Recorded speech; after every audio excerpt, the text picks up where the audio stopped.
Hi hello மக்களே, எல்லோரும் எப்படி இருக்கீங்க? சூப்பராக இருப்பீங்க அப்படின்னு நினைக்கிறேன். இன்றைக்கி நம்ம சேனலில் ஒரு சூப்பரான இன்ட்ரெஸ்டிங்கான க்ரைம் த்ரில்லர் நாவல் தான் பார்க்க போகிறோம். இந்த நாவலோட ஒன்லைன் என்ன அப்படின்னா, ஒரு இரவு ஒரு நகரம் தூங்க தயாராவதற்கான நேரம். அந்த இரவில் ஒரு மனிதன் 50 வயது மதிக்கத்தக்க ஒரு மனிதன், அந்த ஆளை யாரோ இரவில் தாக்குறாங்க, கடுமையாக தாக்குறாங்க. அந்த இரவு அந்த ஆளோட உயிர் ரொம்ப கொடூரமாக பறிக்கப்படுது. அதுக்கப்புறம் இன்னொரு இடத்துல இதே போல் இன்னொரு சம்பவம் நடக்குது.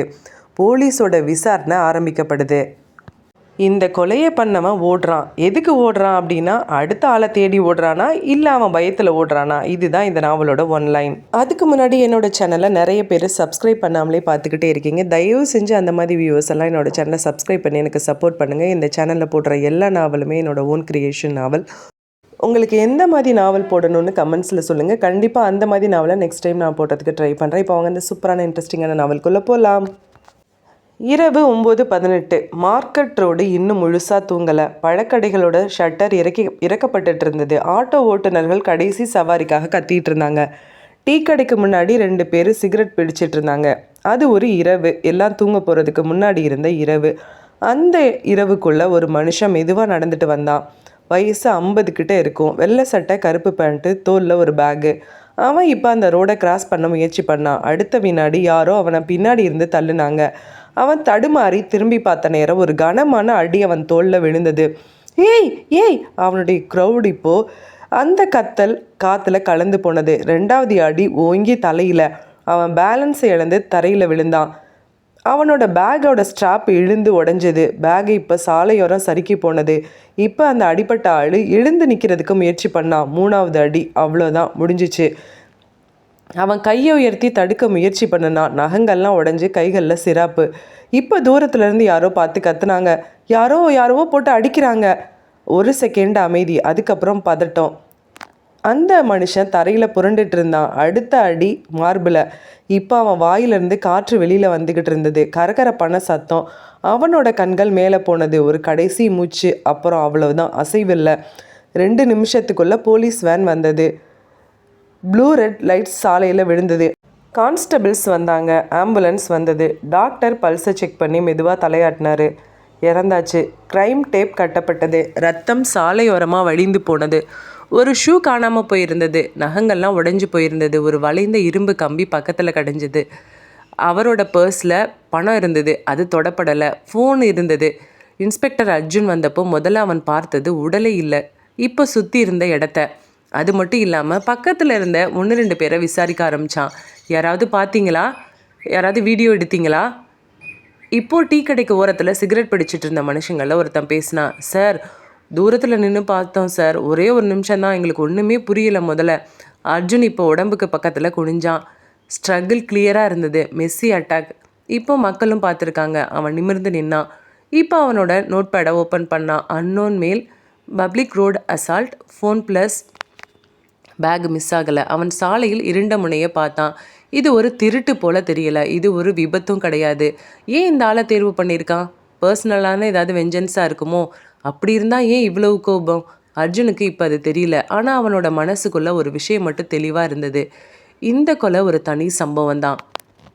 இப்போது அர்ஜுன் கான்ஸ்டபிளுக்கு சொன்னான், பாடியை மார்ச்சுவரிக்கு அனுப்புங்க, ஃபேமிலியை ட்ரேஸ் பண்ணலாம். அவன் ஜீப்பில் ஏறினான். இன்னொரு கேஸ், இன்னொரு இரவு. நகரம் வழக்கம் போல் சத்தம் போட ஆரம்பிச்சிருந்தது. இரவு அதுபடி முடிந்தது. அதிகாலை 4:40. மார்க்கெட் ரோடு திரும்ப தன்னோட வழக்கமான சத்தத்துக்கு திரும்பிட்டு இருந்தது. பால் வண்டி மணி, குப்பை வண்டி சத்தம், கடைக்காரர்கள் ஷட்டரை தூக்குற சத்தம். நேற்றிரவு நடந்த சம்பவம் இந்த நகரத்துக்கு இன்னொரு செய்தியாக மாதிரி தான் மாறி இருந்தது. ஆனால் ஒரு வீட்டுக்கு அது அந்த வாழ்க்கையோட முடிவாக இருந்தது. மருத்துவமனையில் மார்ச்சுவரி வாசலில் இன்ஸ்பெக்டர் அர்ஜுன் நின்றுட்டு இருந்தான். உடலில் இன்னும் ஒயிட் ஷீட்டுக்குள்ளே இருந்தது. முகம் மட்டும் ஓப்பன் பண்ணப்பட்டிருந்தது. அவன் மெதுவாக பக்கத்தில் போய் பார்த்தான். வயசு 50க்கு நெருக்கம். கண்ணாடி உடைஞ்சிருந்தது. அதுவும் எவிடன்ஸ் பாக்ஸில் வைக்கப்பட்டிருந்தது. வலது கண்ணுக்கு கீழே ஒரு கீறல் இருந்தது. நெத்தியில் இன்னும் ஆழமான காயம். போஸ்ட்மார்ட்டம் ரிப்போர்ட்டை யோசித்து பார்த்தான். நகங்கள், கைகள்லாம் உடைஞ்சிருந்தது. மணிக்கட்டில் சிராய்ப்பு. டாக்டர் சொன்னார், ரொம்ப க்ரூஷியலான மர்டர் சார். ரொம்ப நிறைய தடவை அடிச்சிருக்காங்க. மோஸ்ட்லி தலையிலையும் நெஞ்சு பகுதியில் தான் அடிச்சிருக்காங்க. அர்ஜுன் தலையாட்டினான். ரொட்டீன் தான், வெஞ்சன்ஸ் இருக்கவங்க இந்த மாதிரி தான் அடிப்பாங்க. அவன் பாக்கெட்டில் இருந்த வேலெட்டை எடுத்து பார்த்தான். ஆதார் கார்டு, டிரைவிங் லைசன்ஸ், பேர் ராமச்சந்திரன், அட்ரஸ் ஒரு ஃபெமிலியரான பகுதி, ஃபோன் நம்பர் இருந்தது. அர்ஜுன் இப்போ கான்ஸ்டபிளுக்கு சொன்னான், ஃபேமிலி கான்டாக்ட் பண்ணுங்கள். காலையில் 7:15 மார்ச்சுவரி வாசலில் ஒரு பெண் நின்றுட்டு இருந்தா. அவள் கையில் ஒரு சின்ன பர்ஸ். அவளோட கால்கள் நடுங்கினது. அவளுக்கு பக்கத்தில் ஒரு இளைஞன். அவன் முகத்தில் தூக்கம் இல்லை, கண்கள் சிவந்திருந்தது. அர்ஜுன் இப்போ பக்கத்தில் போனான். ராமச்சந்திரன் உங்களோட அந்த பெண் அந்த வார்த்தையை முடிக்கிறதுக்கு முன்னாடியே உடஞ்சி அழுதுட்டா. என் புருஷன்தான் சார், என் புருஷன்தான். அவள் சுவரை பிடிச்சிக்கிட்டு நின்னா. இப்போ அந்த இளைஞன் அவளை தாங்கி பிடிச்சான். அவன் மெதுவாக சொன்னான், சார் நான் ராமச்சந்திரனோட பையன்தான் சார். அர்ஜுன் இப்போ சொன்னான், தம்பி உங்கள் அப்பாவோட உடலை அடையாளம் காணணும். அவங்க உள்ளே அழைத்து செல்லப்பட்டாங்க. ஒயிட் ஷீட்டு மெதுவாக லிஃப்ட் பண்ணப்பட்டது. அந்த பொண்ணு ஒரு வினாடி பார்த்தா. அடுத்த வினாடி அவளோட முழு உடம்பும் சாய்ந்தது. ஐயோன்னு கதறி அழுதா. அவளோட அலறல் அந்த மார்ச்சுவரி முழுக்க எக்கோ ஆனது. இப்போ மகன் அவளை பிடிச்சிக்கிட்டான். அம்மா அம்மா. அவனும் செய்வதறியாது அழுதான். அர்ஜுன் பின்னாடி நின்றுக்கிட்டே இருந்தான். இது அவனுக்கு புதுசு இல்லை. ஆனால் ஒவ்வொரு தடவையும் பார்த்து இதுக்கு பழக முடியலை அவனால். ஒரு மணி நேரத்துக்கு அப்புறம் family seating area, plastic chairs, அவங்களுக்கு டீ கொடுக்கப்பட்டது. இப்போ அர்ஜுன் மெதுவாக பேசினான். நேற்று உங்கள் வீட்டுக்காரர் எப்போ வீட்டை விட்டு கிளம்புனாரு? பையன் சொன்னான், காலையில் 7 மணி இருக்கும் சார். எங்கே போனார்? ஆஃபீஸ்க்கு தான் சார். எங்கே வேலை பார்க்குறாரு? அவன் ஆஃபீஸ் முகவரியை சொன்னான். ஓகே, உங்கள் அப்பாவுக்கு யாரு கூடயாவது பிரச்சனை இருந்துச்சா? அப்படிலாம் இல்லை சார். ஏதாவது கொடுக்கல் வாங்கல், கடன் பிரச்சனை அந்த மாதிரிலாம் இல்லை சார். அப்பா யாருக்கிட்டையும் கடன்லாம் வாங்க மாட்டார், யாருக்கும் கொடுக்கவும் மாட்டார். பர்சனலாக உங்கள் வீட்டில் ஏதாவது சொத்து தகராறு இந்த மாதிரி ஏதாவது இருந்ததா? அப்படிலாம் இல்லை சார், அந்த மாதிரிலாம் ஒரு பிரச்சனையும் இல்லை. வேறு ஏதாவது உங்கள் அப்பாவுக்கு வேறு இல்லீகல் அஃபேர் இந்த மாதிரி ஏதாவது இருந்ததா? இல்லை சார், அந்த மாதிரிலாம் எதுவும் இல்லை சார். அப்பா ஆஃபீஸ்க்கு போனால் நேராக வீட்டுக்கு வந்துடுவார் சார். ஓகே, எல்லாத்துக்கும் இல்லை இல்லை இல்லை இந்த பதில் தான் வந்தது. காலையில் 10:30 அர்ஜுன் இப்போ ஸ்டேஷனுக்கு திரும்பினா. கேஸ் ஃபைல் ஓப்பன் பண்ணப்பட்டது. எஃப்ஐஆர் டிராஃப்ட் பண்ணப்பட்டது. டைம் ஆஃப் டெத் எல்லாமே நோட் பண்ணப்பட்டது. சிசிடிவியோட ரெக்வஸ்ட் கேட்கப்பட்டது. நியர்பை ஷாப்ஸில் கேமராவை செக் பண்ணுங்கள். ஆட்டோ ஸ்டாண்ட் சைடில் யாராவது பார்த்துருக்காங்களான்னு விசாரிங்க. இப்போது எஸ்ஐ ரியா சொன்னா. கான்ஸ்டபிள்ஸ் வெளியே போனாங்க. அர்ஜுன் சேரில் உட்காந்தான். ஒரு தெருவில் நடந்த ஒரு கொலை, பொதுவான இடத்துல, அதுவும் பயங்கரமாக அடிச்சிருக்காங்க. ரேண்டமாக அடித்தானான்னு தெரில, இல்லை அவனுக்கு பர்சனலான வெஞ்சன்ஸான்னு தெரில, இல்லை அவன் ஒரு சைக்கோவான்னு தெரியல, இல்லை குடிச்சிட்டு அடித்தானான்னு தெரியல. இந்த மாதிரி நிறைய ஆப்ஷன் இருக்குது. இதுக்கான பதில் தான் என்ன? அர்ஜுன் யோசிச்சுட்டு இருந்தான். மாலை 4 மணிக்கு ஃபஸ்ட்டு சிசிடிவி கிளிப் வந்தது. ஒரு பிளர்டான இமேஜ் இருந்தது. அந்த சிசிடிவி ஃபுட்டேஜில் ஒரு யூஸும் இல்லை. இப்போ அவன் மெதுவாக யோசித்தான்.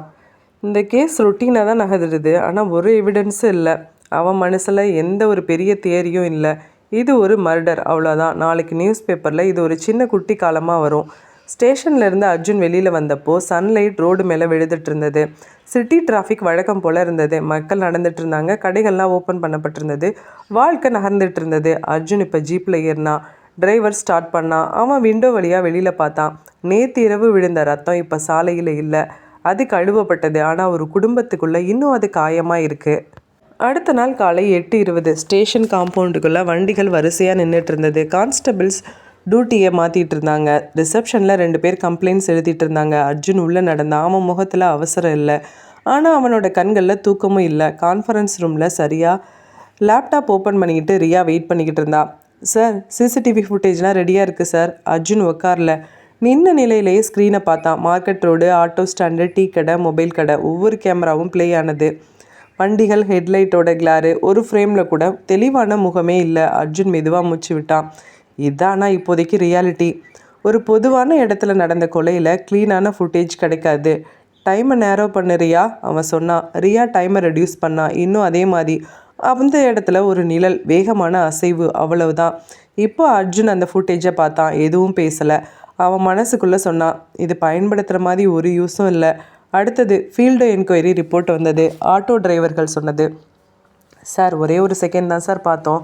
டீ கடை ஆள் யாருனே தெரில சார். மொபைல் கடைக்காரன் தெரியல சார். இருட்டாக இருந்துச்சு, தூரமாக இருந்தோம், எங்களுக்கு சரியாக தெரியல. இப்போது அர்ஜுன் அமைதியாக அந்த ரிப்போர்ட்டை பார்த்தான். என்ன பண்ணுறது, எல்லாரும் கரெக்டாக தான் சொல்கிறாங்க, எவிடன்ஸ் இல்லையே.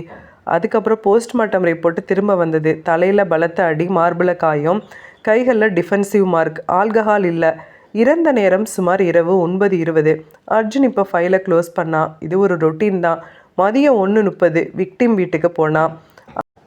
அர்ஜுன் எதிர்பார்த்ததை விட அந்த வீடு கொஞ்சம் பெருசாக இருந்தது. கேட் இருந்தது, காம்பவுண்ட் வால் இருந்தது, பார்க்கிங்கில் ஒரு கார் கூட இருந்தது. காரெல்லாம் வச்சுட்டு இந்த மனுஷன் பஸ்லையா போயிருக்கான்? அது ஒரு 2 மாடிகளை கொண்ட வீடு. ஃப்ரண்ட் வராண்டாவில் கிரானைட் ஃப்ளோரிங் போட்டிருந்தது. உள்ள சோஃபா செட்டு, வாலில் ஃப்ரேம்டு ஃபேமிலி ஃபோட்டோஸ் இருந்தது. பெரிய டிவி இருந்தது, ஷோகேஸ் இருந்தது. அர்ஜுன் இதெல்லாம் சுற்றி பார்த்துக்கிட்டே மெதுவாக உள்ள நுழைந்தான். ஹாலில் விக்டிமோட மனைவி உட்காந்துட்டு இருந்தா. பக்கத்தில் பையன் நின்றுட்டு இருந்தான். அர்ஜுனுக்கு பார்த்த உடனே தெரிஞ்சது, இது ஒரு மிடில் கிளாஸ் இல்லை, அப்பர் மிடில் கிளாஸ் தான். கம்ஃபர்டபுளான லைஃப் தான் வாழ்ந்திருக்காங்க. அர்ஜுன் மெதுவாக கேட்டான், உங்கள் கணவரோட டெய்லி ரொட்டீன் என்ன? இப்போ பையன் தான் சொன்னான், சார் மார்னிங் நேராக ஆஃபீஸ்க்கு போவார் சார், வேலை முடிஞ்சால் திரும்ப வீட்டுக்கு தான் சார் வருவார். ரீசெண்டாக அவங்க அப்பா கிட்ட ஏதாவது மாற்றம் நடந்ததா? இல்லை சார். அது நான் ஏற்கனவே கேட்டது தான், கொஞ்சம் நல்லா யோசித்து சொல்லுங்கள். வேறு யாரு கூடயாவது உங்களுக்கு சண்டை, மனைவி தலையாட்டினா? அப்படிலாம் இல்லை சார், எந்த விஷயமும் இல்லை. இப்போ அர்ஜுன் சுற்றி பார்த்தான். Dining table, modular kitchen, air conditioner. அவன் மனசுக்குள்ளே ஒரு விஷயம், இந்த குடும்பம் ஃபினான்ஷியலி ரொம்ப ஸ்டேபிளாக இருக்காங்க. தெரு சண்டையில் மாட்டி அழிஞ்சு போகிற குடும்பம் இல்லை. வெளியில் வந்ததும் அந்த தெருவில் இருந்த குழந்தைங்க கிரிக்கெட் விளையாடிக்கிட்டு இருந்தாங்க. பால் இப்போது பாலில் மோதி திரும்ப வந்தது. லைஃப் நார்மலாக ஓடிக்கிட்டு இருந்தது. ஆனால் அர்ஜுனோட மனசுக்குள்ளே, இப்போ இதில் இந்த கேஸில் எந்த ஒரு க்ளூவுமே கிடைக்கலையே, என்ன பண்ணுறது? ஏன் இந்த ஆளை போய் ஒருத்தன் கொலை பண்ணான்? எதனால்? ஸ்டேஷனுக்கு திரும்பினதும் டீமை கூப்பிட்டான். ஷார்ட்டான இன்ஸ்ட்ரக்ஷன் கொடுத்தான், அந்த ஏரியாவில் இன்னொரு தடவை என்கொயரி பண்ணுங்கள், லாஸ்ட்டு 1 வீக்காக அவரோட ஃபோன் காலை செக் பண்ணுங்கள், அவரோட பேங்க் பேலன்ஸ், வேறு எங்கேயாவது ஹாஸ்பிட்டல் போயிருக்காரா, வேறு ஏதாவது பர்சனல் விசிட் பண்ணியிருக்காரான்னு பார்க்கணும். நம்மளாம் எதுவும் அசம்ஷன் பண்ண வேண்டாம். ரியா இப்போ சொன்னா, ஓகே சார். அடுத்த நாள் காலை 7:05 ஸ்டேஷனுக்கு முன்னாடி டீ கடைக்காரனோட டீ வண்டி வந்து நின்னது. கான்ஸ்டபிள்ஸ் கையில் டீ கப்பு. சின்ன சிரிப்பு, சின்ன சத்தம். நேற்று இரவு நடந்த கொலை இந்த காலை நேரத்தில் கேஸ் ஃபெயில் மாதிரி தான் இருந்தது. அர்ஜுன் உள்ளே வந்தான்.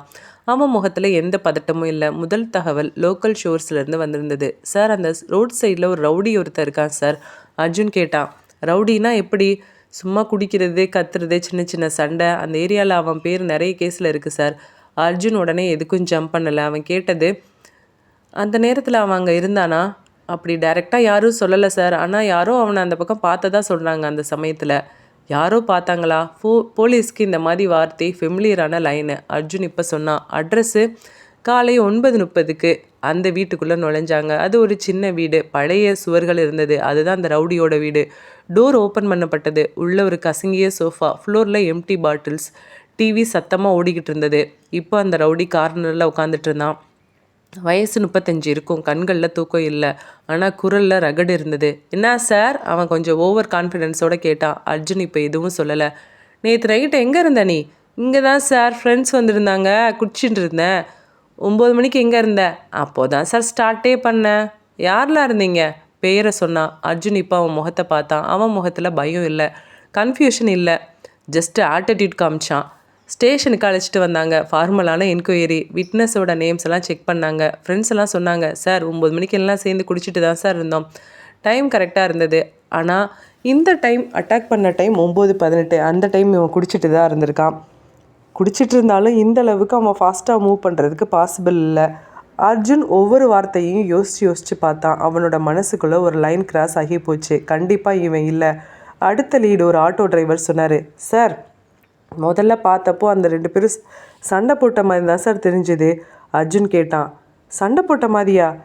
சண்டைனா சார், ஆனால் இவன் கீழே தள்ளுனாங்க சார் முதல்ல அந்த ஆளை. நீ நல்லா பார்த்தியா? தூரமாக நின்று பார்த்தேன் சார். நல்லா பார்த்தேன்னா சொல்லியா? மதியம் 2 மணிக்கு ஸ்டேஷனில் ரொட்டீனான டென்ஷன். சார், ஏதாவது அப்டேட் இருக்கா? மேலிடத்துலேருந்து தகவல். ஒரு பப்ளிக்கான இடத்துல கொலை நடந்திருக்கு. அதை இன்னுமையா எதன்னு சால்வ் பண்ணாமல் இருக்கீங்க? சார், பார்த்துட்ருக்கோம் சார். ஈவினிங் 5:30 ரியா வந்து சொன்னா. சார், விக்டிம் ரீசெண்டாக எந்த போலீஸ் கம்ப்ளைண்ட்டும் கொடுக்கல சார். அவர் மேலே எந்த கோர்ட்டு கேஸும் இல்லை. அவர் மேலே எந்த லோன் டிஸ்பியூட்டும் இல்லை சார். பர்சனலாகவும் அவருக்கு எந்த இதுவும் இல்லை சார். எல்லாத்தையும் செக் பண்ணியாச்சு. பர்சனல் கால்ஸ் எல்லாம் செக் பண்ணிட்டோம். அர்ஜுன் கேள்வி கேட்டான். அவரோட ஆஃபீஸ் கொலீக்ஸ் எல்லாம் சொல்கிறாங்க ரொம்ப அமைதியான ஆள், ஒர்க்கை கரெக்டாக முடிப்பார், அவர்கிட்ட எந்த பிரச்சனையும் இல்லைன்னு சொல்கிறாங்க. அமைதியான ஆள், நல்ல வீடு, நல்ல குடும்பம், எனிமி இல்லை, பணம் இஷ்யூ கிடையாது. ஆனால் ஒரு பொது இடத்துல வச்சு கொடூரமாக கொலை செய்யப்பட்டிருக்கான். இது எப்படி? அர்ஜுன் இப்போ ஸ்டேஷன் பால்கனிக்கு போனான். அந்த ஸ்டேஷன் பால்கனிக்கு கீழே ஈவினிங் க்ரௌட் இருந்தது. குழந்தைங்க டியூஷன் முடிச்சுட்டு போனாங்க. வெஜிடபிள் வண்டி சத்தம் கேட்டது. லைஃபு அதோட ஃப்ளோவில் போயிட்டு இருந்தது. அவன் மனசுக்குள்ளே ஒரு விஷயம் இப்போ செட்டில் ஆனது. இந்த கேஸில் இருக்கிற வில்லன் ரொம்ப காமான வில்லன் கிடையாது. அவன் லோக்கல் ரவுடியும் கிடையாது. ஆனால் இது வேற ஒரு மாதிரியான விஷயமா இருக்கும். அந்த இரவு அர்ஜுன் வீட்டுக்கு போனான். டோரை ஓப்பன் பண்ணான். லைட்ஸ் ஆன் பண்ணலை. விண்டோவில் சிட்டியை பார்த்தான். சோஃபாவில் உட்காந்தான். டிவியையும் ஆன் பண்ணல, மொபைலையும் செக் பண்ணல. அமைதியாக இருந்தான். அவனோட மனசு இந்த கேஸை மட்டுமே யோசிச்சுட்டு இருந்தது. எப்போவுமே அர்ஜுனோட ஸ்டைல் இதுதான். கேஸில் என்னென்ன விஷயம் இருக்குதுன்னு முதல்ல யோசிச்சுக்கிட்டே இருப்பான். யோசிச்சுக்கிட்டே இருக்கிறப்ப தான் சின்ன சின்ன மைனஸ் அதுக்கப்புறமா தெரியற வரும். மைனஸ் எல்லாம் ஒன்றா சேர்த்து ப்ளஸ் ஆக்குறது தான் அர்ஜுனோட ஸ்டைல். அடுத்த நாள் காலை 9:10. அந்த ரெவன்யூ ஆஃபீஸ் வழக்கம் போல தான் சத்தமாக இருந்தது. கேட்டு முன்னாடி வரிசை. கையில் ஃபைலை வச்சுக்கிட்டு காத்து நின்ன மக்கள். யாரோ கிளர்க்கு கிட்ட சத்தமாக பேசினாங்க. நாளைக்கு வாங்கன்னு சொன்னேன்ல, திரும்ப ஏன் இன்றைக்கி வரீங்க? இந்த சத்தத்துக்குள்ளே ஒரு மேஜை மட்டும் அமைதியாக இருந்தது. அந்த மேஜை இப்போ காலியாக இருந்தது. அர்ஜுன் இப்போ ஆஃபீஸ்க்குள்ளே நுழைஞ்சான். அவன் யூனிஃபார்மில் இல்லை. ஒரு கிளர்க்கோட பக்கத்தில் போய் கேட்டான், சார், போலீஸ் டிபார்ட்மெண்ட்லேருந்து வரோம். இறந்து போனார்ல, அவர் இங்கே தானே ஒர்க் பண்ணார்? கிளர்க் ஒரு நிமிஷம் அமைதியாக இருந்தான். ஆமாம் சார், அவர் டேபிள் அங்கே தான் சார் இருக்குது. நீங்கள் ஏதாவது செக் பண்ணணுமா? இப்போது அந்த டேபிள் பக்கமாக போனான். அந்த சேர் எம்டியாக இருந்தது. டேபிளில் பென் ஸ்டாண்ட் இருந்தது, கேலண்டர் இருந்தது, ஒரு சின்ன பேப்பர் வெயிட் இருந்தது. அவனோட டேபிளும் ட்ராயரும் ரொம்ப ரொம்ப சுத்தமாகவும் நீட்டாகவும் பராமரிக்கப்பட்டிருந்தது. அதில் தேடினான். அதில் சந்தேகத்துக்குரிய பொருட்கள் எதுவும் இல்லை. அது ஒரு ஃபார்மலாக ஆஃபீஸில் வேலை செய்கிறவங்களோட ருட்டீனான ஒரு ட்ராயரும் டேபிளும் அவங்களோட ஃபைல்ஸும் எப்படி இருக்குமோ அது மாதிரி தான் இருந்தது. அதில் எந்த ஒரு விசித்திரமும் இல்லை.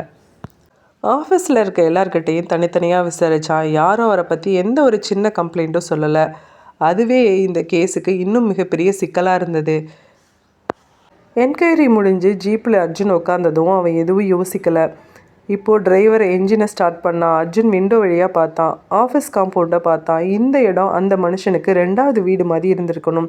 இங்கேயும் ஒரு க்ளூவும் கிடைக்கல. ஒரு மனுஷன் சுத்தமான ஆளாக இருக்கான், எந்த பிரச்சனையும் இல்லாத ஆளாக இருக்கான்.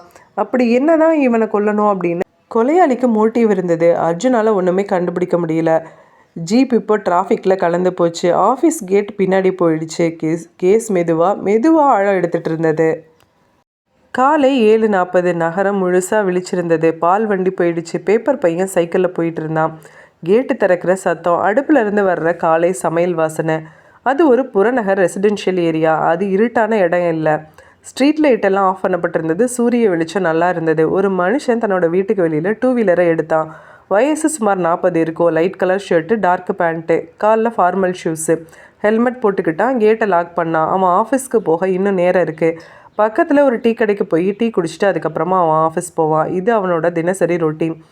லே அவுட் எக்ஸிட் பக்கம் போகிறப்ப சின்னதாக ஒரு நேரோ ரோடு இருந்தது. அந்த பக்கம் கன்ஸ்ட்ரக்ஷன் ஒர்க் பாதியில் நின்றுட்டு இருந்தது. செங்கற்கள் அடுக்கி வச்சுருந்தாங்க. சிமெண்ட் மூட்டைகளை குவிச்சு வச்சுருந்தாங்க. ஒரு சின்ன மரப்பலகைகளை உரமாக சாய்ச்சி வச்சுருந்தாங்க.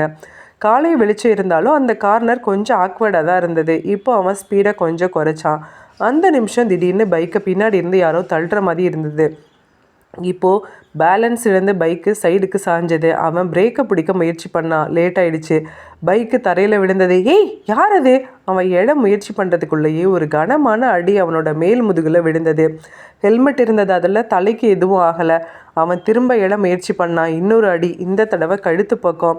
இப்போது ஹெல்மெட்டு கலண்டு கீழே விழுந்தது. அவன் முழங்கால மடக்கி தரையில் உட்காந்த மாதிரி விழுந்தான். இன்னும் பைக்கோட என்ஜின் ஓடிக்கிட்டு தான் இருந்தது. இண்டிகேட்டர் டிக்குன்னு ஒழிச்சிட்டு இருந்தது. அவன் முயற்சி பண்ணான். கைகள் தரையை பிடிச்சது. நகங்கள் கிழிஞ்சது. மண்ணுள்ள ஒட்டிக்கிடுச்சு. மூச்சு ஒழுங்காக வரல. ஒரு சின்ன கரகரப்பு சத்தம். 3வது அடி. இந்த தடவை அவனோட உடம்பு அசையலை. இது எல்லாமே ஒரு நிமிஷத்துக்குள்ளே நடந்து போச்சு. அந்த ரோட்டில் அப்போ யாரும் இதை நேரில் பார்க்கல. ஏன்னா அந்த ஆளோட பைக்கை கூட அவன் தொடலை. அவன் லே அவுட் கார்னரை தாண்டி அமைதியாக நடந்து போயிட்டான். காலை 7:55. அந்த வழியாக ஒரு காய்கறி வியாபாரி சைக்கிள் தள்ளிக்கிட்டு வந்தான். பைக்கு விழுந்திருப்பதை பார்த்தான்.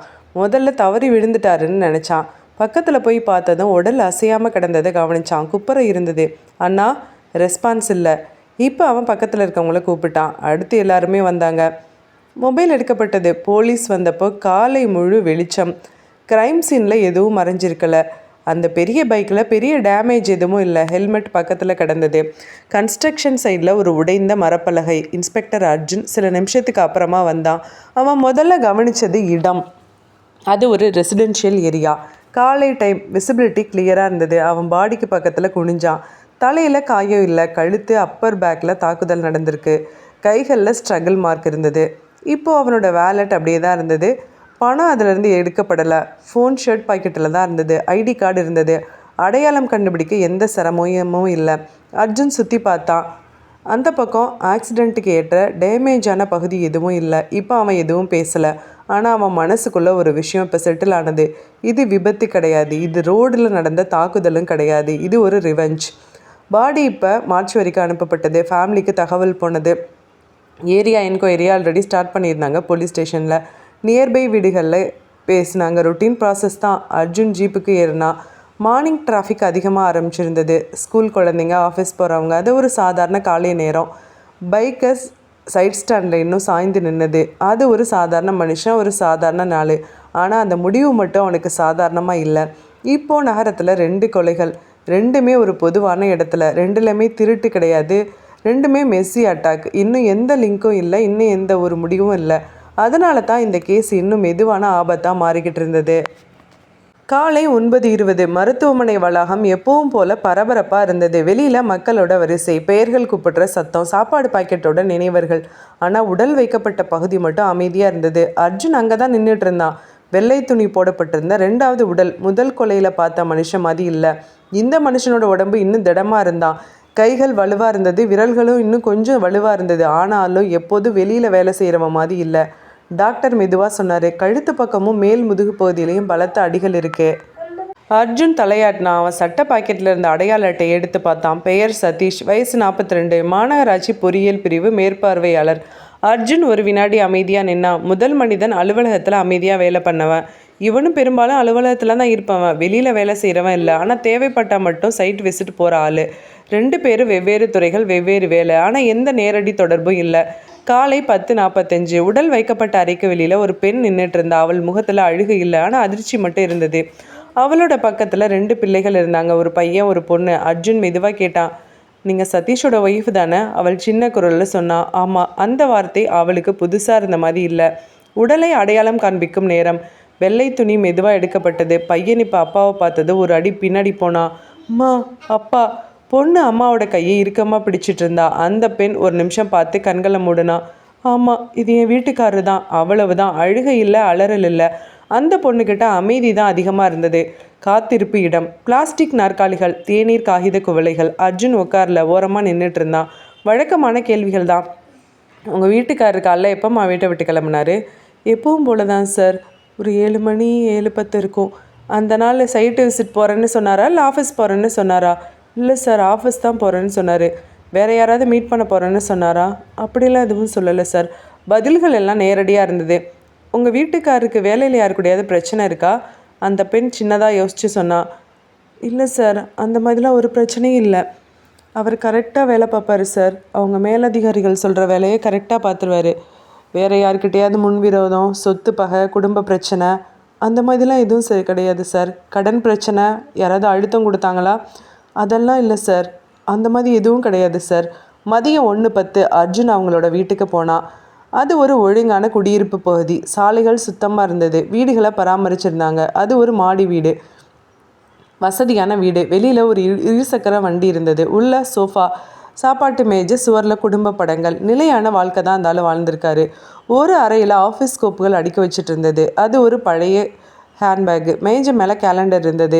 இது ஒரு அலுவலகம் பார்த்து வாழ்க்கையை ஓட்டுன மனுஷனோட வீட்டில் ஆஃபீஸ் ரூம் எப்படி இருக்குமோ அப்படி இருந்தது. பக்கத்து வீட்டுக்காரவங்க சொன்னாங்க, அவர் காலையில் கொஞ்சம் சீக்கிரமாகவே கிளம்பிடுவார் சார். மற்றபடி நல்லவர் தான். வேறு எந்த வம்பு தும்புக்கும் போகிறதில்ல. வெளியில இருந்து அர்ஜுன் சுற்றி பார்த்தான். 2 கொலை, 2 மனிதர்கள். 2 பேரும் அரசாங்க வேலையில் இருந்தவங்க. ஆனால் வேலை, பழக்கம், வாழ்க்கை எல்லாமே வேற. 2 பேரும் அப்பாவிங்க, ஒன்றும் அறியாதவங்க. இவங்க ஒருபோதும் தாங்கள் லாபத்தில் இருப்பதா ஒரு நாள் கூட நினச்சிருக்க மாட்டாங்க. ஈவினிங் அர்ஜுன் காவல் நிலையத்துக்கு திரும்பினான். டீமை கூப்பிட்டான். 2 வழக்கையும் தனித்தனியாக தான் விசாரித்து பார்க்கணும். தனித்தனியாக பாருங்கள். வலுக்கட்டாயமாக இதுக்கு ஏதாவது தொடர்பு இருக்கான்னு தேட வேண்டாம். 2வது நபரின் கடைசி 1 வாரம் ஆஃபீஸ் வேலை, அவரோட ஃபைல்ஸ் எல்லாம் எங்கெங்கே மூவ் பண்ணார், யார் யாருக்கு மூவ் பண்ணார், அவரோட ஒர்க்கில் வேறு ஏதாவது ப்ரெஷர் இருந்ததா, இது எல்லாத்தையும் பாருங்கள். டீம் இப்போ ஆமோதிச்சாங்க. அந்த இரவு அர்ஜுன் வீட்டுக்கு போனான். லைட்டு போடலை. எப்பவும் போல் அவனுக்கு லைட்டு போடாமல் ஜன்னல் வழியாக சென்னை நகரத்தை பார்க்குறது ரொம்ப பிடிக்கும். இப்போ மனசில் யோசித்தான், 2 வீடுகள் 2 குடும்பங்கள். ஆனால் விஷயம் மட்டும் ஒரே மாதிரி. இது விபத்து இல்லை, இது கொலை தான். ஆனால் இந்த மனிதர்களை ஏன் அவன் தேர்ந்தெடுத்தான்? அதுவே இந்த வழக்கோட ஆபத்து. காலை 8:30. காவல் நிலையம் வழக்கத்தை விட சீக்கிரமாக விழிச்சிருந்தது. வாசலில் 2 செய்தியாளர்கள் கேமராவை தூக்கிட்டு வந்து நின்னாங்க. ஒருத்தன் மைக்கை சரி பண்ணிக்கிட்டு இருந்தான். 2 கொலைகள் ஒரே வாரத்துக்குள்ள. போலீஸ் என்ன பண்ணுறாங்க? அந்த குரல் காவல் நிலையத்துக்குள்ளேயே கேட்டது. அர்ஜுன் அதை கேட்டும் கேட்காத மாதிரி உள்ளே நுழைஞ்சான். அவன் முகத்தில் எந்த மாற்றமும் இல்லை. கான்ஸ்டபிள் ஒருத்தன் மெதுவாக சொன்னான், சார் மீடியாவிலேருந்து வந்திருக்காங்க. அர்ஜுன் ஒரே ஒரு வார்த்தை சொன்னான், ப்ரோட்டோக்காலை ஃபாலோ பண்ணுங்கள், அவ்வளவுதான். கான்ஃபரன்ஸ் ரூம் மேலதிகாரி உட்காந்துருந்தார். முன்னாடி 2 கேஸ் ஃபைல்கள். ஒரு கொலை மார்க்கெட் ரோடு, இன்னொரு கொலை குடியிருப்பு பகுதி. இப்போ மேலதிகாரி கேட்டார், 2க்கு என்ன தொடர்பு அர்ஜுன்? அர்ஜுன் உடனே பதில் சொல்லலை. அவன் மெதுவாக சொன்னான், இப்போதைக்கு இப்போ எதையுமே நிரூபிக்க முடியாது சார். 2க்கும் தொடர்பு இருக்குது அப்படின்னு நம்ம சொல்ல முடியாது சார். ஆனால் மக்கள் அப்படி தானே நினைக்கிறாங்க சார். அது நம்மளோட விசாரணை தான் சார் அதை முடிவு பண்ணோம். ரூமில் ஒரு நிமிஷம் அமைதி. ஓகே அர்ஜுன், மீடியா ப்ரெஷர் அதிகமாக இருக்குது. தெளிவாக அவங்கக்கிட்ட நம்ம ஏதாவது சொல்லணும். அர்ஜுன் பதில் சொன்னான், சார் தெளிவில்லாமல் எதையும் சொல்ல முடியாது சார். அந்த குரலில் எதிர்ப்பு இல்லை, அது அனுபவம். இது அவனோட ஸ்டைல். வெளியில் வந்ததும் ரியா வந்தா. சார் 2 பேருக்கும் வேறு ஏதாவது இல்லீகல் ரிலேஷன்ஷிப் இருக்குமா சார்? அந்த ஆங்கிளில் விசாரிக்கட்டுமா? வேண்டாம் வேண்டாம், இது அந்த ஆங்கிள் கிடையாது. மதியம் 12 மணி. Media briefing room. ஒரு ஜூனியர் ஆஃபீஸர் முன்னாடி நிறுத்தினாங்க. Camera flash. கேள்விகள் கேட்டது. இது தொடர் கொலையா? பொதுமக்களுக்கு பாதுகாப்பு இருக்கா? கொலைகாரன் பிடிபட்டானா? மீடியா கேட்டுகிட்டே இருந்தாங்க. பதில்கள் எல்லாம் ஒரே மாதிரி வந்தது. விசாரணை நடக்குது. பொதுமக்கள் யாரும் பயப்பட தேவையில்லை. எல்லா கோணத்துலேயும் விசாரிச்சிட்ருக்கோம். அர்ஜுன் அந்த ரூமுக்கு போகவே இல்லை. அவன் தூரத்தில் இருந்து கேட்டுக்கிட்டு இருந்தான். மாலை 3:15. காவல் நிலையத்துக்கு ஒரு ஃபோன் கால் வந்தது. சார், முதல் கொலையில் இருந்தவரோட உறவினர்கள்லாம் வந்து வாசல் முன்னாடி வந்திருக்கு சார். என்ன சார் சொல்ல? அர்ஜுன் வெளியில் போனான். அந்த இறந்து போனவனோட மனைவி இப்போ அழுதுட்டு இருந்தா. சார், எங்களுக்கு நியாயம் வேணும் சார். இதெல்லாம் காவல்துறையோட குறைபாட்டால் வந்த பிரச்சனை. அந்த பெண்ணு இப்போ போராட்டக்காரர்களோட சேர்ந்து நின்னதுனால அவருக்கு தைரியம் வந்திருந்தது. இப்போ புரோட்டோக்கால் படி அர்ஜுன் பதில் எழுத்தான். விசாரணை நடந்துட்டுருக்குமா, கூடிய சீக்கிரம் குற்றவாளியை பிடிப்போம். அந்த வார்த்தை எவ்வளவு கனம் இருக்குன்னு அவனுக்கு தெரியும். மாலை 6 மணி. Team meeting. அர்ஜுன் சொன்னான், மீடியா திரும்ப வந்துக்கிட்டே இருக்காங்க. நீங்கள் அவங்களோட ப்ரெஷருக்கெலாம் ரியாக்ட் பண்ணாதீங்க. 2 வழக்கையும் தனித்தனியாக தான் பாருங்கள். ஆனால் டைம் லைனில் ஓவர்லேப் இருக்கா, அதை மட்டும் கவனிங்க. இப்போது அசிஸ்டண்ட்டில் ஒருத்தன் கேட்டான், சார் என்ன ஓவர்லேப்? அதாவது அவங்களோட நேரம், இடம், அவங்களோட அன்றாட பழக்கம், வேலை, அவங்க பார்த்த கிளைண்ட்ஸோட சம்மந்தப்பட்ட ஏதாவது ஒன்று இருக்கான்னு பாருங்கள், அவ்வளவுதான். அவன் இன்னும் எந்த பேட்டர்னும் சொல்லலை. இரவு 8:30. அர்ஜுன் பால்கனியில் நின்னான். கீழே ரோடு, டிராஃபிக், ஹாரன் சத்தம், வாழ்க்கை. 2 கொலை நடந்திருக்கு. ஆனால் நகரம் எப்பவும் போல் அட்ஜஸ்ட் ஆகிடுச்சு. அவன் மனசுக்குள்ளே ஒரு சின்ன சந்தேகம் மட்டும் மெதுவாக எழுந்தது. இது மக்கள் நினைக்கிற மாதிரி ரேண்டமாக இருக்குமா? அந்த சந்தேகத்தை அவன் இன்னும் யார்கிட்டையும் சொல்லலை. அர்ஜுன் இப்போ உள்ளே திரும்பி போனான். ஃபைல்கள் டேபிளில் இருந்தது. லைட்ஸ் ஆஃப் பண்ணப்பட்டிருந்தது. டோர் க்ளோஸ் பண்ணப்பட்டது. இந்த வழக்கு இப்போ தான் அசல் சத்தம் இல்லாமல் பெருசாக மாற ஆரம்பிச்சிருந்தது. அடுத்த நாள் மாலை 6 மணி. அரசு அலுவலகங்கள் மூட ஆரம்பிச்சிருந்த நேரம். மக்கள் எல்லாமே இன்றைக்கி வேலை முடிஞ்சிடுச்சுன்னு மனசில் போட்டு வீட்டுக்கு போகிற நேரம். குமார் கூட அந்த நேரத்தில் தான் பொதுவாக வீட்டுக்கு போவார். மாலை 7 மணி. அவன் இன்னும் வரல. வீட்டில் யாரும் பதட்டப்படலை. டிராஃபிக்காக இருக்கும், ஏதாவது மீட்டிங்காக இருக்கும். அரசு வேலையில் இதெல்லாம் சாதாரணம். மாலை 8 மணி. ஃபோனுக்கு கால் பண்ணாங்க. ரிங் போச்சு. ஆன்சர் இல்லை. ஒருவேளை பிஸியாக இருப்பாரோ அப்படின்னு நினச்சிக்கிட்டாங்க. மாலை 9 மணி. இரவு. மறுபடியும் கால் பண்ணாங்க. இந்த தடவை ஃபோன் சுவிட்ச் ஆஃப். அதுதான் முதல்ல சின்ன பயத்தை கொடுத்தது. இரவு 9:30. வீட்டில் உள்ளவங்க ஒருத்தர் பார்த்துக்கிட்டாங்க. என்னாச்சு, ஏதாவது பிரச்சனையாக இருக்குமோ? இரவு 10:15. ஒரு முடிவு எடுத்துட்டாங்க. அவன் வேலைக்கு போகிற அலுவலகத்துக்கு கால் பண்ணாங்க. செக்யூரிட்டி கார்டு தான் ஃபோன் எடுத்தான். இல்லை மேடம், ஆஃபீஸில் எல்லாருமே 6 மணிக்கே போயாச்சு. சார் கூட 6 மணிக்கு போயிட்டாரு. எந்த வழியாக போனார்? எப்பவும் போல தான், பின்வாசல் வழியா. அந்த வார்த்தை அமைதியாக விழுந்தது. இரவு 10:45. அப்போது தான் அவங்க போலீஸ் ஸ்டேஷனுக்கு போனாங்க. இரவு 11 மணி. காவல் நிலையத்தில் கம்ப்ளைண்ட் பதியப்பட்டது. கான்ஸ்டபிள் இப்போ அர்ஜுன் பக்கத்தில் வந்தான். சார், ஒரு கவர்மெண்ட் ஆஃபீஸர் காணாமல் போயிருக்கிறதா கேஸ் பதிவில் வந்திருக்கு சார். அர்ஜுன் நிமிர்ந்து பார்த்தான். எப்போத்துலேருந்து? ஈவினிங் இருந்து சார். வீட்டுக்கு வரலையா? ஃபோன் மொபைலும் சுவிட்ச் ஆஃபாக இருக்குது. இது ஒரு சாதாரண மிஸ்ஸிங் கம்ப்ளைண்ட் மாதிரி தான். ஆனால் இந்த வாரத்தில் இது 3வது அரசு ஊழியர் சம்மந்தமான விஷயம். அந்த எண்ணம் அர்ஜுன் முகத்தில் முதல்ல காட்டலை. அவன் இப்போ கேள்வியில் கேட்டான். வழக்கமாக எத்தனை மணிக்கு உங்கள் வீட்டுக்காரர் வீட்டுக்கு வருவார்? 6 மணிக்குள்ளே சார். இதுக்கு முன்னாடி இந்த மாதிரி நடந்திருக்கா? எப்போவும் நடந்ததில்லை சார். உங்கள் வீட்டுக்காருக்கு யார் கூடயாவது சண்டை, வேறு ஏதாவது அஃபையர் இந்த மாதிரி? அப்படிலாம் எதுவும் இல்லை சார். ரொட்டீனான கேள்விகள், ரொட்டீனான பதில்கள். இரவு 11:40 ஒரு பேட்ரோல் வெஹிக்கிள் அர்ஜுன் அலுவலகத்துக்கு அனுப்புனான். சைரன் இல்லை, லைட்ஸ் ஆஃப் பண்ணப்பட்டிருந்தது. ஆஃபீஸ் அமைதியாக இருந்தது. அர்ஜுன் அதுக்கப்புறம் தானும் போனான். ஆஃபீஸ் முழுசாக மூடி இருந்தது. ஃப்ரண்ட்டு கேட்டு அமைதியாக இருந்தது. செக்யூரிட்டி கார்டு இருந்தான். சார், சாரை தான் தேடி வந்திருக்கீங்களா? அவர் எந்த வழியாக போனார்? பொதுவாக அவர் பின்னாடி வாசல் வழியாக தான் சார் போவார். அந்த பக்கம் சின்ன பாதை, குப்பை தொட்டிகள், ஒழுங்கில்லாத நடைபாதை, ஸ்ட்ரீட் லைட்டு மங்கலாக இருந்தது. அர்ஜுன் மெதுவாக நடந்தான். ஏதாவது எவிடன்ஸ் இருக்கான்னு பார்த்தான். அப்போ தான் அதை அவன் கவனித்தான். ஒரே ஒரு செருப்பு, ஒத்தையாக, சாலையோரமாக. அது இங்கே இருக்க வேண்டிய அவசியமே இல்லை. அவன் அதை எடுக்கலை. குனிந்து பார்த்தான். அந்த செருப்பில் ரத்தம் இல்லை, சண்டைக்கான சுவடு இல்லை. ஆனால் அந்த இடம் தான் தவறாக இருந்தது. பக்கத்தில் ஏதாவது கேமரா இருக்கா? இந்த பக்கம் இல்லை சார், அந்த பக்கம் தான் சார் இருக்குது. அந்த பதில் அர்ஜுனுக்கு புதுசு இல்லை. இது இன்னும் க்ரைம் சீன் கிடையாது, மிஸ்ஸிங் கேஸ் தான். அதனால் ஏரியாவை சீல் பண்ணலை. அர்ஜுன் அங்கே நின்றுட்டு சுற்றி பார்த்தான். இது மார்க்கெட் ரோடு இல்லை, குடியிருப்பு பகுதி இல்லை, ஒரு கவர்மெண்ட் ஆஃபீஸோட பின்னாடி பகுதி, யாரும் கவனிக்காத ஒரு இடம். அவன் மனசுக்குள்ளே ஒரு எண்ணம் மட்டும், இது தாமதம் மாதிரி தான் தெரியுது, ஆனால் இந்த தாமதமே அசாதாரணமாக ஆயிடுச்சுன்னா? அந்த இரவு அர்ஜுன் வீட்டுக்கு போகலை. காவல் நிலையத்திலேயே இருந்தான். ஒவ்வொரு ஃபோன் ரிங்குக்கும் அவன் கவனமாக கூர்மையாக இருந்தான். இது இன்னும் 3வது கொலையாக இன்னும் மாறலை. ஆனால் இந்த வழக்கு முதல் தடவையாக அவன் மனசுக்கு சொன்னது அடுத்து வரப்போகுதுன்னு. அந்த சிட்டி தூங்க ஆரம்பிச்சிருந்தது. ஆனால் இப்போது இந்த கதையில் தான் ஒரு புதிய அத்தியாயம் மெதுவாக திறக்க ஆரம்பிச்சிருக்கு. காலை 6:05 நகரம் மெதுவாக வெடிக்க ஆரம்பிச்சிருந்த நேரம். பால்வண்டி சத்தம், கோவில் மணி ஓசை, கேட்டு திறக்கிற சத்தம். நேற்றிரவு காணாமல் போன குமார் இன்னும் கிடைக்கல. காவல் நிலையத்தில் அமைதி. நைட் டியூட்டி முடிஞ்ச கான்ஸ்டபிள்ஸ் காஃபி குடிச்சிட்டு இருந்தாங்க. அர்ஜுன் இப்போ கண்ணை முழுசாக மூடவே இல்லை. காலை 6:20 ஃபோன் ரிங் ஆனது. அர்ஜுன் தான் எடுத்தான். சார், ஆஃபீஸ்க்கு பின்னாடி பாதையில் ஒரு உடல் கிடச்சிருக்கு சார். ஒரு வினாடி அமைதி. கன்ஃபார்ம் பண்ணிட்டீங்களா? ஆமாம் சார். அர்ஜுன் எழுந்தான். எதுவும் சொல்லலை. காலையில் 6:40 அதே கவர்மெண்ட் ஆஃபீஸ். நேற்றிரவு பார்த்தா அதே இடம். இப்போ முழுசாக வெளிச்சம். இப்போ எதுவும் மறைக்கலை. பாதையின் ஓரமாக ஒரு உடல். அந்த முகம் அர்ஜுனுக்கு புதுசு இல்லை. நேற்று புகாரில் வந்த அந்த குமார் தான். இப்போது அவன் பக்கத்தில் நின்னான். முதல் பார்வையிலே ஒரே விஷயம் தெளிவாக தெரிந்தது. இது எங்கோ கொலை செய்யப்பட்டு இங்கே வந்து போட்டிருக்காங்க. உடல் ஒழுங்கில்லாமல் கிடந்தது. கைகள் இருபுறமும் வளைஞ்சிருந்தது. கால்கள் மண்ணில் இழுக்கப்பட்ட மாதிரி இருந்தது. அர்ஜுன் குனிஞ்சு பார்த்தான். கழுத்து பக்கத்தில் ஆழமான காயம். மேல் முதுகில் தாக்குதல் சுவடு. ரத்தம் அதிகமாக இல்லை. அதாவது இது கொலை நடந்த இடம் இல்லை. கொலை நடந்த இடம் எங்கே இருக்குன்னு தெரியல. நேற்றிரவு பார்த்த அந்த ஒத்த செப்பல் இப்போ உடலுக்கு கொஞ்சம் தூரத்தில் கிடந்தது. இன்னொன்று இல்லை சார். ஒரு கான்ஸ்டபிள் மெதுவாக சொன்னான். பின்னாடி சைடில் இழுத்துட்டு வந்த மார்க் இருக்குது சார். அர்ஜுன் சுற்றி பார்த்தா. மண் கீரல்கள், சிறு கற்கள் நகர்ந்த சுவடு. இழுத்துட்டு வந்து போட்டிருக்காங்க. அவன் சுற்றி பார்த்தான். இந்த இடம் யாரும் கவனிக்காத பகுதி. கேமரா இல்லை, டிராஃபிக் இல்லை. ஃபேமிலிக்கு இன்ஃபார்ம் பண்ணுங்கள் அவன் சொன்னான். அந்த குரலில் உணர்ச்சி இல்லை. ரொட்டீனான இன்ஸ்ட்ரக்ஷன் தான். ஆனால் இந்த ரொட்டீன் இது 3வது தடவை. காலை 7:30 க்ரைம் சீன் செக்யூர் பண்ணப்பட்டது. சுற்றி டேப் போடப்பட்டது. மீடியா தூரத்தில் இருந்தாங்க. உள்ளே வரவிடலை.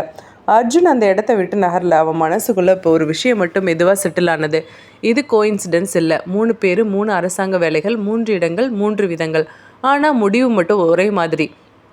அவன் இதை யார்கிட்டையும் ஷேர் பண்ணலை. இப்போ அவனுக்குள்ளே மட்டும் யோசிச்சுட்டு இருந்தான். இது இனிமேல் தான் தனித்தனி வழக்குகள் இல்லை. ஆனால் இதை தொடர் கொள்ளைன்னு இப்போவே சொல்ல முடியாது. அவன் திரும்பி நடந்தான். இப்போது சன்ரைஸ் முழுசாக வந்திருந்தது. சிட்டி நார்மலாக ஓட ஆரம்பிச்சிருந்தது. ஆஃபீஸ் பஸ்ஸு, ஸ்கூல் வேனு சத்தம் கேட்டுக்கிட்டே இருந்தது. அர்ஜுன் இப்போ ஜீப்புக்குள்ளே ஏறினான். டிரைவர் என்ஜினை ஸ்டார்ட் பண்ணார். அவன் விண்டோ வழியாக அந்த பாதையை பார்த்தான். நேற்று இரவு ஒரு மனுஷன் இங்கே வந்திருக்கான். அவனை யாரோ எடுத்துகிட்டு போயிருக்காங்க, கொலை பண்ணியிருக்காங்க. அதுக்கப்புறம் காலையில் வந்து போட்டிருக்காங்க. அவன் மனசுக்குள்ளே முதல் தெளிவான உண்மை, இது இப்போது ஒரு வழக்கு இல்லை, இது ஒரு பிளான். யாரோ பிளான் பண்ணி திட்டம் போட்டு பண்ணுறாங்க. ஜீப்பு இப்போது நகரத்துக்குள்ளே கலந்து போச்சு. பின்னாடி 3வது உடல் சைரன், ஆம்புலன்ஸோட சைரன் சத்தத்தோடு வந்துட்டு இருந்தது. முன்னாடி பெரிய மௌனம். காலை 9 மணி. மருத்துவமனை வளாகம் இன்றைக்கு இன்னும் சத்தமாக இருந்தது. வாசலில் மக்கள் கூடினாங்க. சிலர் மொபைலில் பேசிகிட்டு இருந்தாங்க. சிலர் அமைதியாக நின்றுட்டு இருந்தாங்க.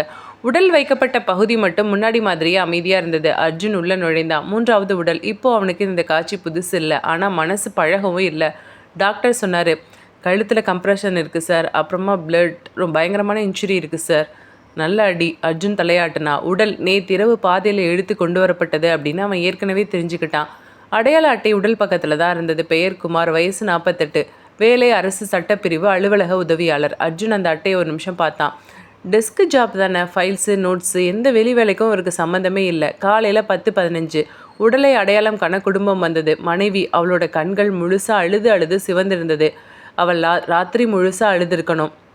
உடலை பார்த்ததும் அவள் உட்காந்த இடத்துலையே அழுதா. இவர் தான் அந்த குரல் ரொம்ப ஆழமாக கத்தலோட வந்தது. அவளோட பக்கத்தில் ஒரு பையன் நின்றுட்டு இருந்தான். குமாரோட மகன் போல். அவன் எதுவும் பேசலை. முகம் மட்டும் கல் மாதிரி இருந்தது. வெயிட்டிங் ஏரியா, பிளாஸ்டிக் சேர்ஸ், எப்பவும் போல் பேப்பர் கப் டீ. இந்த காட்சியை அர்ஜுன் 3வது தடையாக பார்க்குறான். ஆனால் ஒவ்வொரு தடவையும் அவனுக்கு மனசில் இருந்த பாரம் குறையலை. இப்போ அவன் மெதுவாக கேட்டான், நேற்று உங்கள் வீட்டுக்காரர் எப்போ வீட்டை விட்டு வெளில போனார்? காலையில் எப்பவும் போல தான் சார், வேலைக்கு போனார் 9 மணிக்கு. எப்பவும் போல் ரொட்டீனான கேள்விகள். பதில்கள் வந்தது. திரும்ப அதே பதில்கள் தான். நேர்மையான ஆள். வேறு ஏதாவது உங்கள் வீட்டுக்காருக்கு பிரச்சனை இருந்ததா? ஒன்றும் இல்லை சார். மதியம் 12:30 அர்ஜுன் வீட்டுக்கு போனான். அது பெரிய வீடு இல்லை, குமாரோட வீடு. ஆனால் ஒழுங்கான வீடு. ஹாலில் சின்ன புத்தக அலமாரி, ஃபைலு, கண்ணாடி மேஜை. பெட்ரூமில் அரசு வேலை சம்பந்தமான பழைய ஆவணங்கள் எல்லாமே ஒழுங்காக அடுக்கி வைக்கப்பட்டிருந்தது.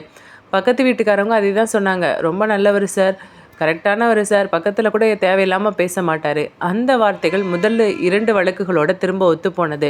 மாலை 4 மணி நிலையத்துக்குள்ளே மீட்டிங். காவல் நிலையத்தில் அர்ஜுன் இப்போ டீமை பார்த்தான். 3 பேர்கள், 3 ஏஜ், 3 வேலைகள்.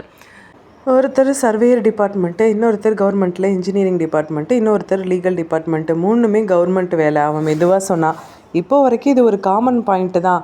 அது இவர்கள் யார் அப்படின்றதுனால இல்லை, அவங்க எங்கே வேலை பார்த்தாங்க அதுதான் தேவை. யாருமே பேசலை. ஆனால் அர்ஜுன் தொடர்ந்தான், இதை இப்போது இன்னும் சீரியல் கேஸுன்னு சொல்ல முடியாது, ஆனால் இது கவனமாக நடக்கிற தொடர்ச்சி மாதிரி இருக்குது. அந்த வார்த்தை அந்த அறையில் நின்னது. மாலை 7 மணி. அர்ஜுன் தனியாக உட்காந்துட்டு இருந்தான். 3 குடும்பங்கள், 3 வீடுகள், 3 மனிதர்கள் ஒரே மாதிரி ஒரே விஷயத்தை நம்பியிருக்காங்க. நம்ம சராசரியாக தான் வாழ்கிறோம், சரியாக தான் வாழ்கிறோன்னு. ஆனால் அந்த நம்பிக்கை இப்போ அவங்கள விட்டு போயிருக்கு. அர்ஜுன் மனசுக்குள்ளே ஒரு முடிவு மட்டும் மெதுவாக உருவாக ஆரம்பிச்சிருந்தது. இது சும்மா லேசுப்பட்ட கோபம் கிடையாது, இது பெரிய கோபமாக இருக்கும். அவன் இன்னும் யாருக்கிட்டே இதை ஷேர் பண்ணலை. ஆனால் இந்த வழக்கு இப்போதான் இன்னும் முழு வடிவாக எடுக்க ஆரம்பிச்சிருந்தது. மதியம் காவல் நிலையத்தில் காற்றே நிற்காத மாதிரி வேகமாக இருந்தது. 3 வழக்குகளும் வேறு வேறு ஃபைல்களாக மேஜை மேலே கிடந்தது. அர்ஜுன் ஒன்றா எடுத்தான். டேட்டு, கையெழுத்து, குறிப்புகள் எதையும் அவசரமாக அவன் பார்க்கல. இப்போ கம்ப்யூட்டர் திரை ஒரு பக்கம் ஓடிக்கிட்டு இருந்தது. ஒரு நபர் ஹேண்டில் பண்ணி ஃபைல்களை ஹேண்டில் பண்ணிக்கிட்டு இருந்தார்.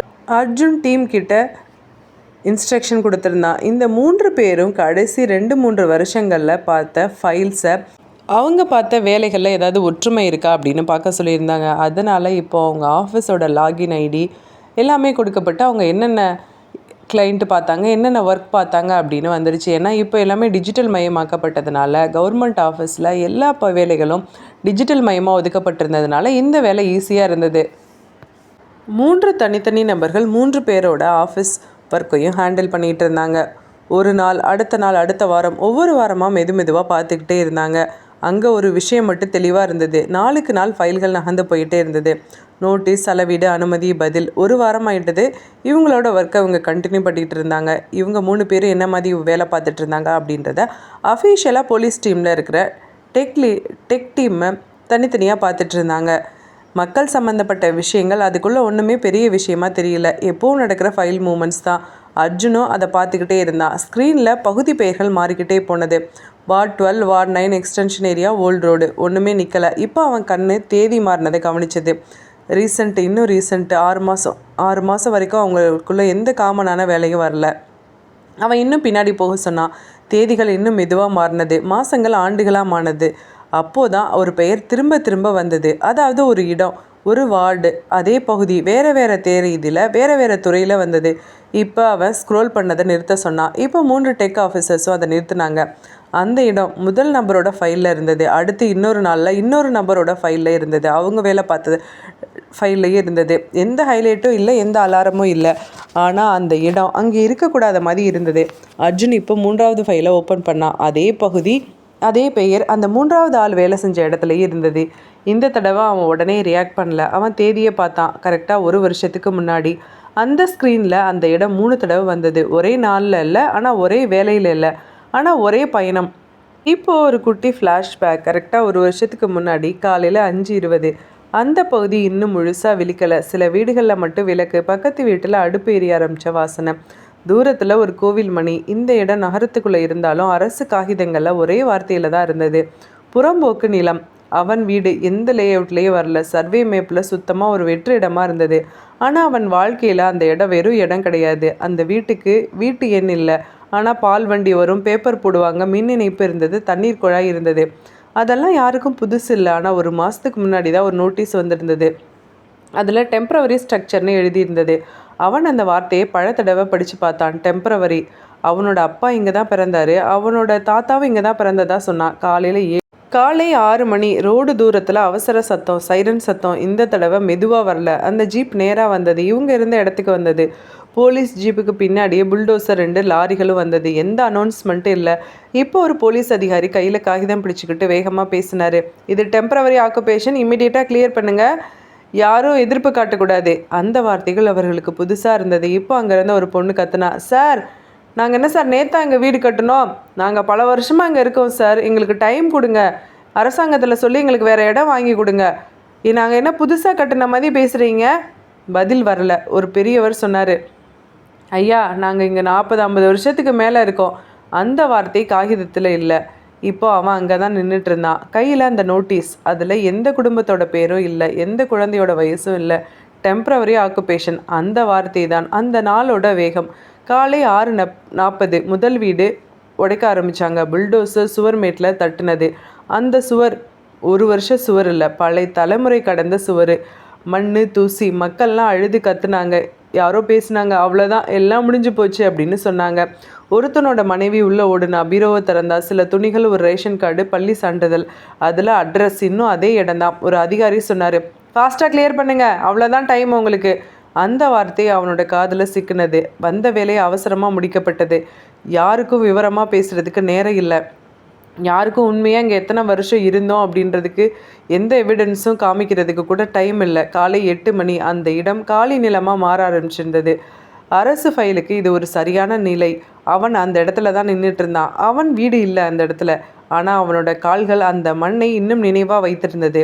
அந்த நிமிஷம் அவன் புரிஞ்சுக்கிட்டான், இது அரசு முழுசாக தெரிஞ்சு செய்தது இல்லை. யாரோ இதை டெம்ப்ரவரின்னு சொல்லியிருக்காங்க, அவசரமாக முடிச்சிருக்காங்க, மேலே முழு உண்மையை எடுத்து கொடுக்கல.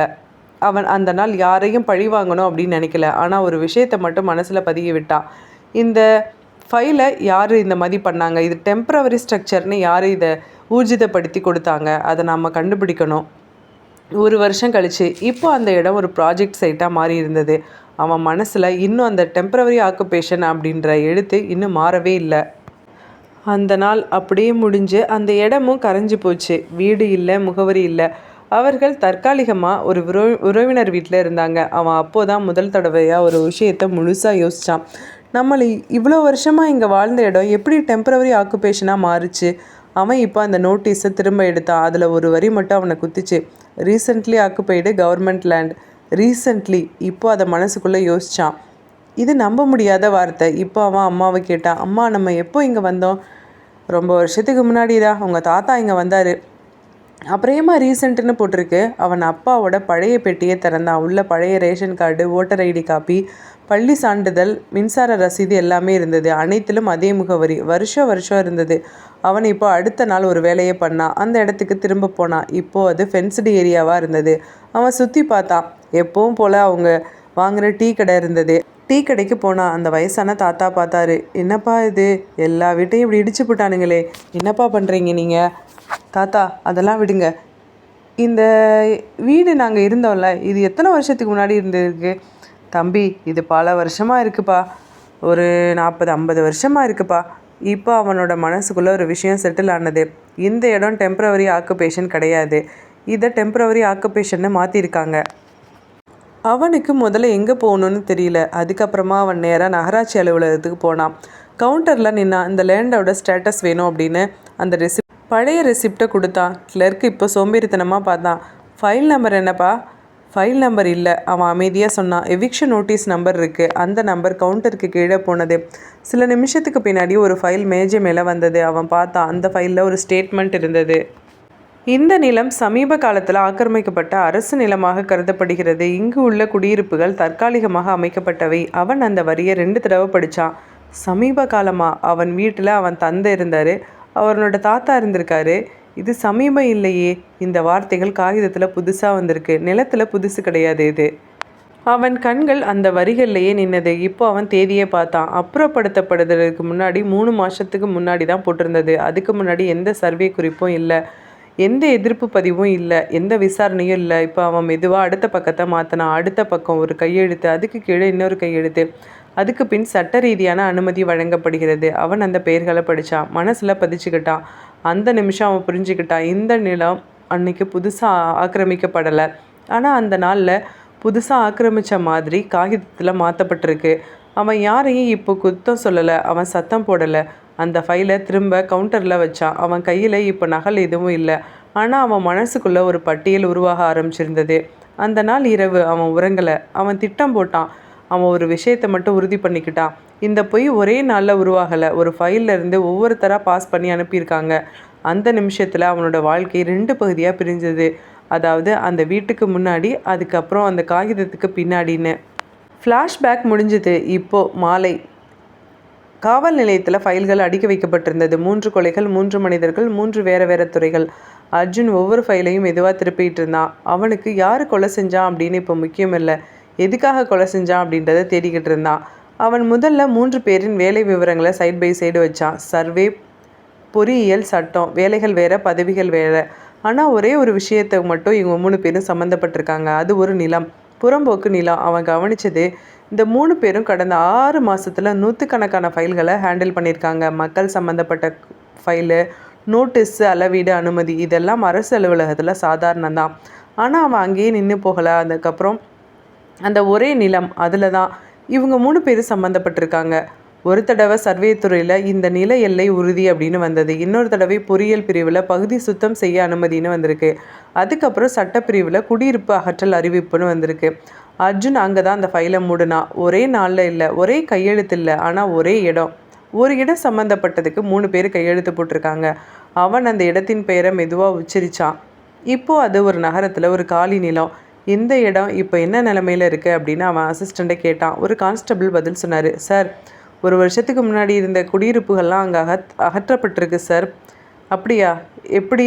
இல்லீகல் ஆக்குபேஷன்னு சொல்லியிருக்காங்க சார். இல்லீகல், அந்த வார்த்தை அவனோட காதில் நின்னது. அவன் இப்போ மேப்பை எடுத்தான். சேட்டலைட் இமேஜ், பழைய பதிவு. 1 வருஷத்துக்கு முன்னாடி அந்த இடம் காலியாக இல்லை. வீடுகள், சின்ன சின்ன தெருக்கள், மின்சார இணைப்புகள். அவன் திரும்ப ஃபைலை பார்த்தான். அதில் ஒரே ஒரு வரி, இந்த நிலம் சமீப காலத்தில் ஆக்கிரமிக்கப்பட்டதாக காணப்படுகிறது. அர்ஜுன் எதுவும் பேசலை. கவர்மெண்ட் ஆஃபீஸில் வேலை செய்கிறவங்களோட வேலை இது. அவனோட முகம் மாறினது. இந்த இடம் பல வருஷமாக இருந்ததில்ல. ஆமாம் சார், மக்கள் அப்படி தான் பேசிக்கிறாங்க சார். இப்போ அவன் மெதுவாக சேரில் சாஞ்சான். அவன் மனசுக்குள்ளே ஒரு விஷயம் மட்டும் தெளிவாக உருவானது.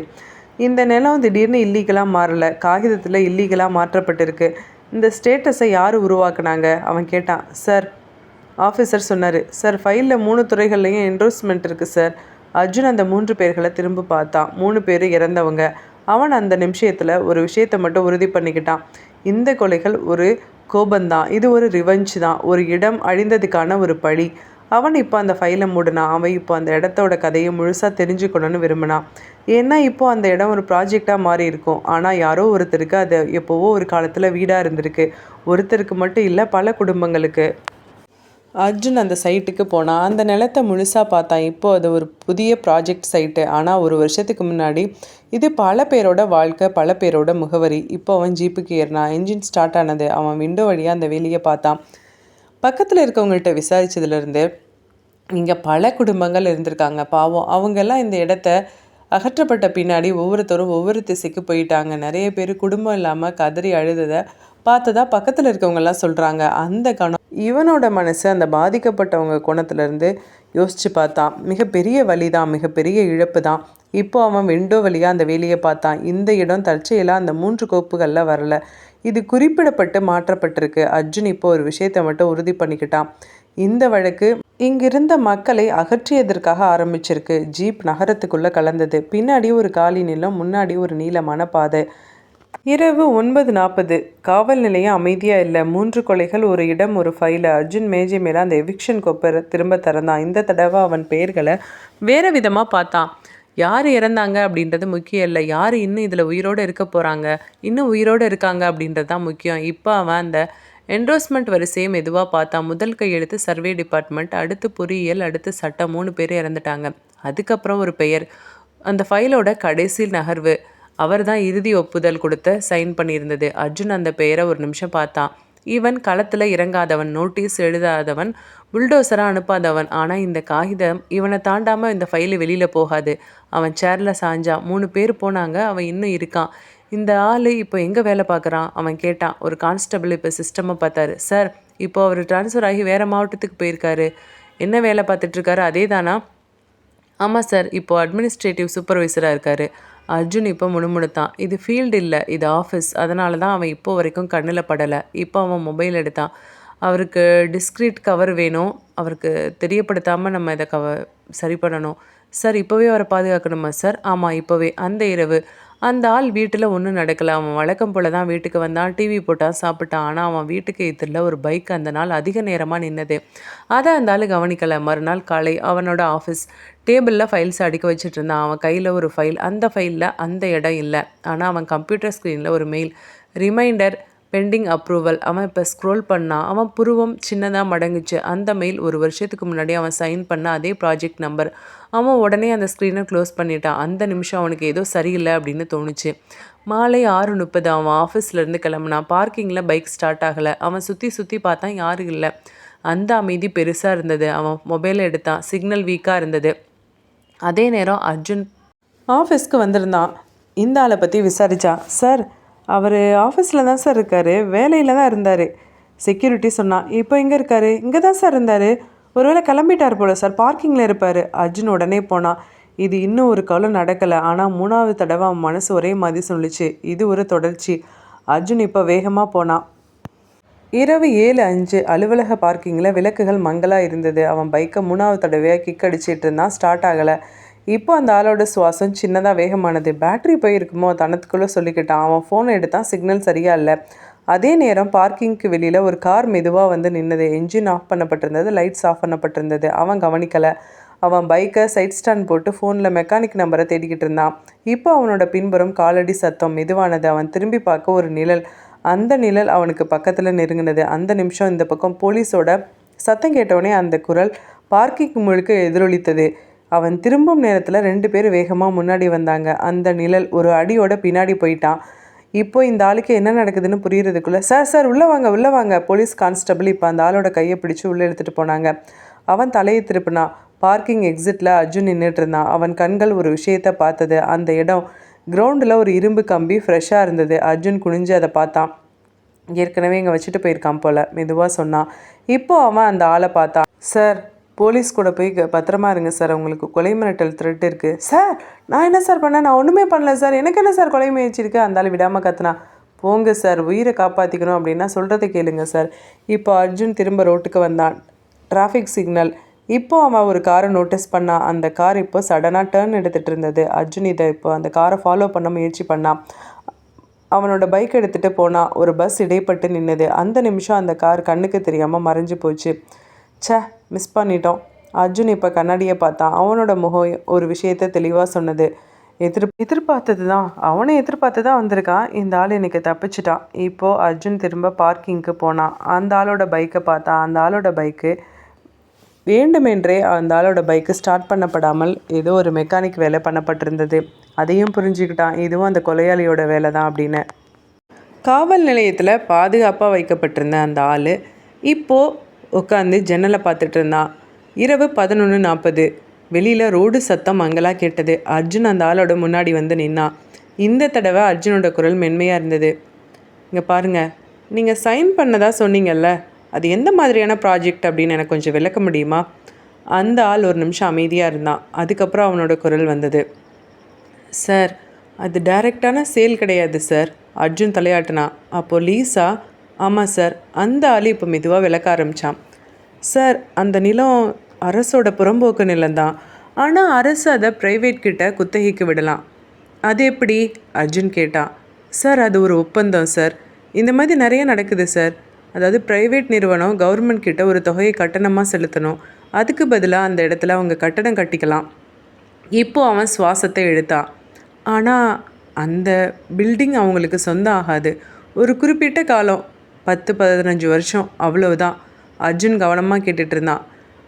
அவ்வளோதான் அப்படின்னா என்ன சொல்கிறீங்க? அதாவது ஒரு 10-15 வருஷம் அவங்க அதை யூஸ் பண்ணிக்கலாம், அனுபவிச்சுக்கலாம். அதுக்கு பின்னாடி அந்த கட்டிடத்தோடு சேர்த்து முழு இடத்தையும் கவர்மெண்ட் கிட்டேயே திரும்ப ஒப்படைக்கணும். இப்போது அவனோட குரல் சின்னதாக நடுங்கினது. இதுதான் சார் அந்த ப்ராஜெக்டோட அக்ரிமெண்ட். அர்ஜுன் ஒரு நிமிஷம் எதுவும் பேசலை.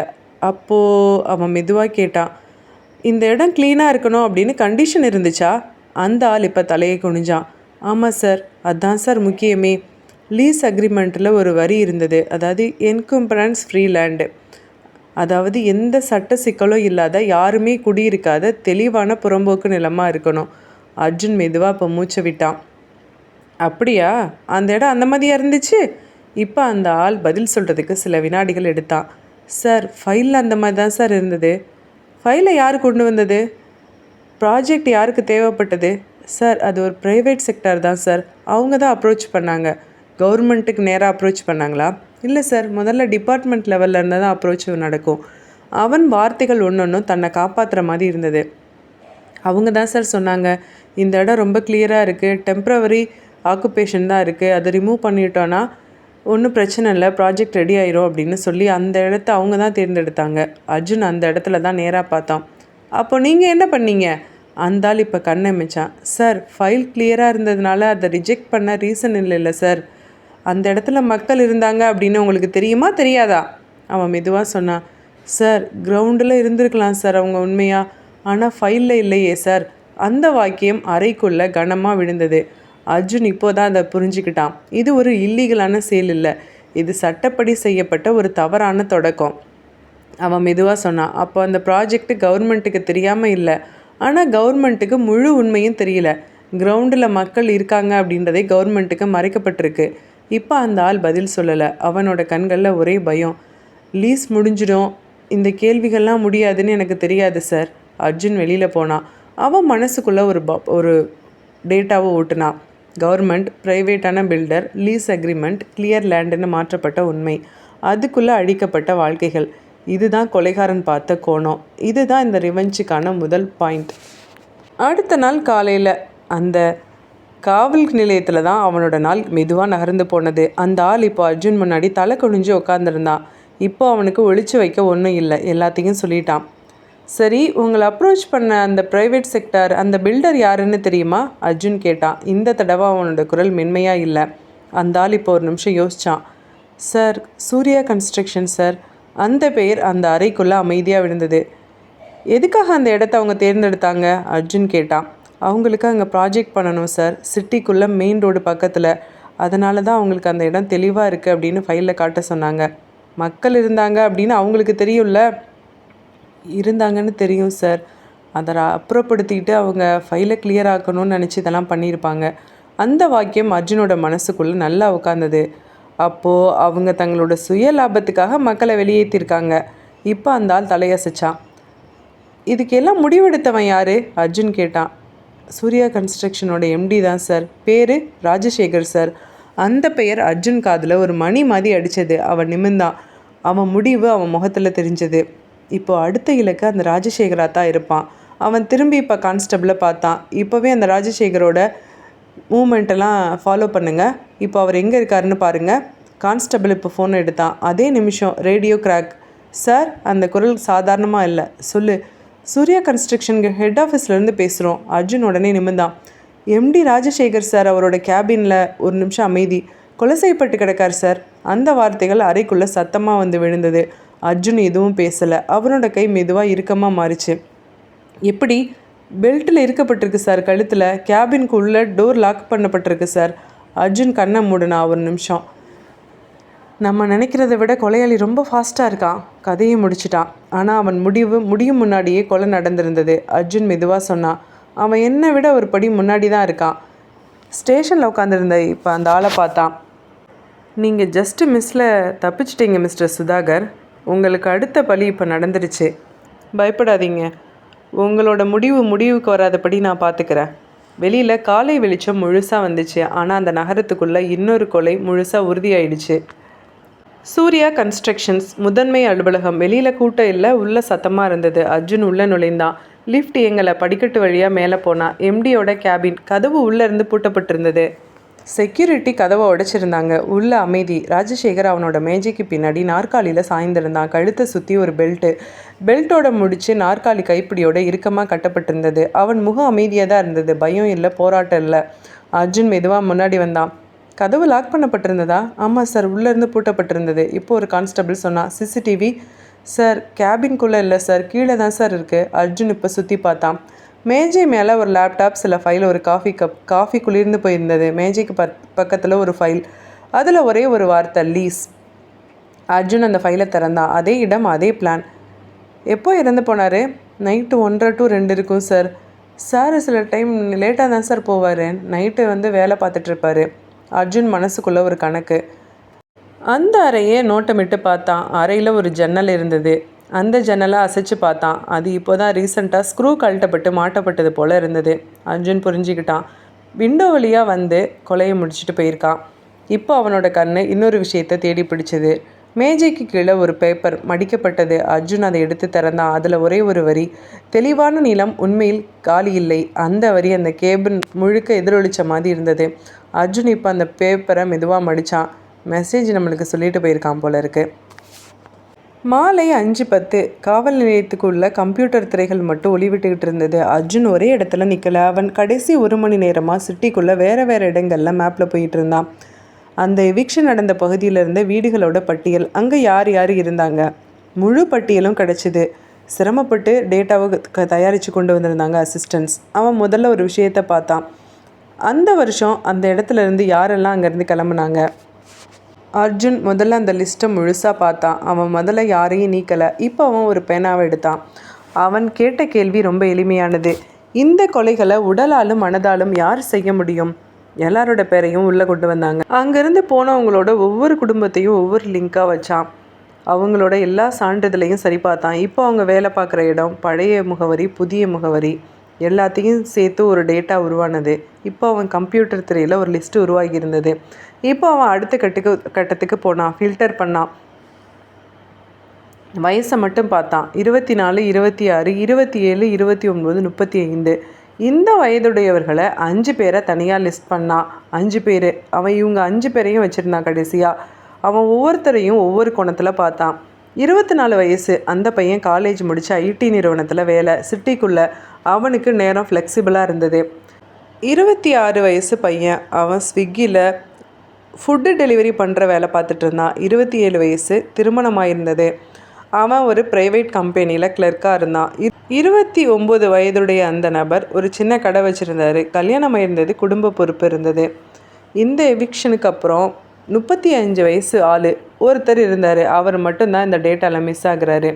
அதாவது இவர் அங்கேருந்து அந்த இடம் அழிக்கப்பட்ட பின்னாடி வேலைக்காக நார்த் இந்தியா போனதாக பதிவில் இருந்தது. ஆனால் இப்போது அவரோட கான்டாக்ட் நம்பர் எதுவும் இல்லை, ஃபோனும் எதுவும் கிடையாது. அவரோட அட்ரஸும் மிஸ்மேட்ச் ஆனது. ஒர்க் பிளேஸும் கன்ஃபர்மேஷன் இல்லை. இப்போது அர்ஜுன் அந்த பெயருக்கு மட்டும் ஒரு சின்ன வட்டம் போட்டான். அந்த காணாமல் போன பெயருக்கு மட்டும். அவன் அர்ஜுனோட மனசுக்குள்ளே ஒரு சின்ன சந்தேகம் மட்டும். இவன் இதுக்குள்ளே இருக்கலாம், இல்லை இல்லாமலும் இருக்கலாம். ஆனால் அவன் வெளியில் எதுவும் சொல்லலை.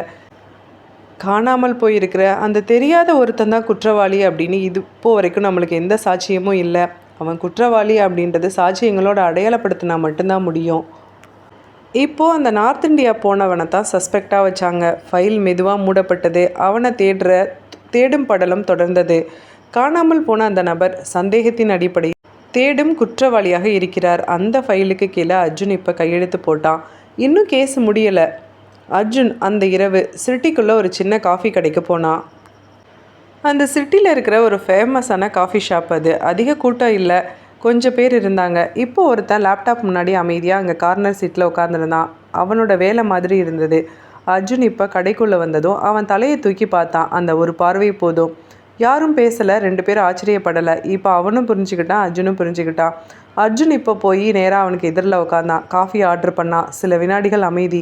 இப்போ அர்ஜுன் தான் முதல்ல பேசினான். நீ எதுக்காக அப்படி பண்ண அப்படின்னு எனக்கு புரியுது.